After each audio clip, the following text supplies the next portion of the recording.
మాజీ మంత్రి పేరు ఊరికి పెట్టుకొని నీలాంటి ఆడవాళ్ళు నిజంగా పార్టీకి చీడపురుగులు. నిజంగా మీ పార్టీలో సగం నాశనం అయిపోయి సగం ఓడిపోవడానికి కారణం నువ్వే. మెయిన్ ఐరన్ లెగ్, ఆ టంగ్ కూడా ఐరన్ టంగ్. నువ్వు ఇట్లాగే చేస్తే మాత్రం నిన్ను దగ్గరికి వచ్చి కొడతా నేనే. నీకు దిక్కున్న చోట చెప్పుకో. పవన్ కళ్యాణ్ గారిని చంద్రబాబు నాయుడు గారికి తెలుసు ఆల్రెడీ. పవన్ కళ్యాణ్ గారు రుచి చూసారా? చేత్తో కూడా కాదు రోజా, నిన్ను నేను ప్రెస్ క్లబ్లో మాట్లాడని మాటలు నాతో పలికించొద్దు.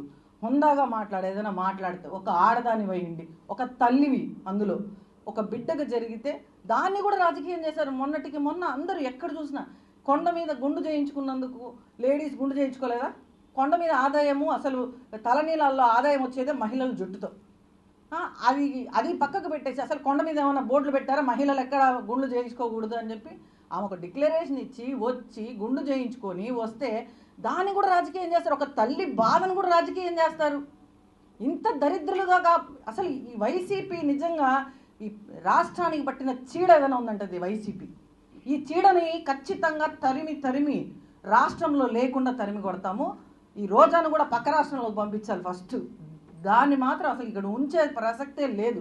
ఇలాంటి మాటలు మాట్లాడితే దేవుడు ఉన్నాడు కాబట్టే, పవన్ కళ్యాణ్ గారి పక్షాన ఉన్నారు కాబట్టే ఈరోజు అంత అగ్ని ప్రమాదం జరిగినా వాళ్ళ కొడుకుకి చిన్న చిన్న గాయాలతో బయటపడ్డాడు.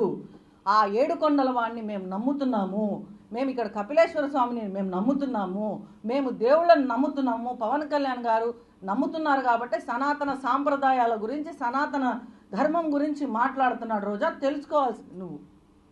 నీ ముఖానికి ఏదైనా గోవుకి ఒకరోజు పూజ చేసినావు, పెద్ద గోవుల మీద ఏదో నీకే అక్కర వచ్చేసేసి ఆడికొచ్చి గోవులు పూజ చేయాలి, మా గోవులు ఇట్టయిపోతున్నాయి ఏదో నీ మొహానికి ఈ పెడత మొహం వేసుకొని నువ్వు మళ్ళీ మాట్లాడతావు.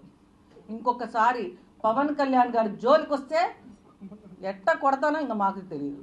నోరు జాగ్రత్త పెట్టుకో, ఖబర్దార్ రోజా.